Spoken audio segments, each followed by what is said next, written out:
ধিমিক ধামাক চাকিৰ পোহৰত উৰুখা বজাৰ পৰা এগৰাকী যুৱকে সপোন দেখিছিল মই মেট্ৰিকত ভাল ৰিজাল্ট কৰিম আৰু মা দেউতাৰ হেতা পৰা ওঠত হাঁহি বিৰিঙাম।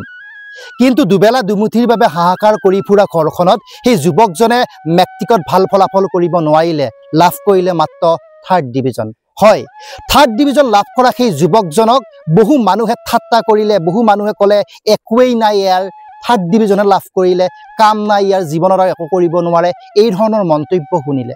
তাৰ পিছত কিন্তু সেই ল'ৰাজনে ভাবিলে যে নহয়, মই মেট্ৰিকত ভাল ৰিজাল্ট কৰিব নোৱাৰিলোঁ, ঠিক আছে, মই এদিন ডাঙৰ মানুহ হৈ দেখুৱাম, ভাল মানুহ হৈ দেখুৱাম। আৰু সেই যুৱকজনেই ভাৰতবৰ্ষৰ আটাইতকৈ কঠিনতম পৰীক্ষা UPSCত তেখেতে উত্তীৰ্ণ হৈ সমগ্ৰ ভাৰতবৰ্ষতে উদাহৰণ হৈ থিয় দিবৰ কাৰণে সক্ষম হ'ল। ভাৰতবৰ্ষৰ লাখ লাখ যুৱক যুৱতীৰ বাবে আদৰ্শ সৃষ্টি কৰা এইগৰাকী IAS বিষয়া হৈছে অৱনীশ কুমাৰ চৰণ, যাৰ ঘৰ বিহাৰত। হয়, বিহাৰৰ এইগৰাকী যুৱকে মেট্ৰিকত 3rd ডিভিজন লাভ কৰি পাছ কৰিছিলে ভাৰতবৰ্ষৰ আটাইতকৈ কঠিনতম পৰীক্ষা UPSC। গতিকে আপুনি কিয় নোৱাৰিব, আপোনাৰ সন্তানে কিয় নোৱাৰিব?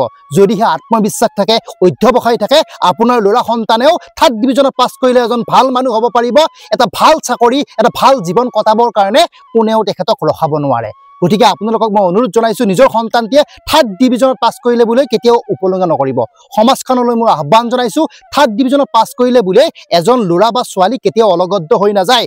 যদিহে আপোনালোকে তেওঁলোকক অনুপ্ৰেৰণা যোগায়, যদি আপোনালোকে তেওঁলোকক উৎসাহিত কৰে, নিশ্চয়কৈ তেওঁলোকেও একোজন ভাল মানুহ হিচাপে সমাজত থিয় দিব পাৰিব।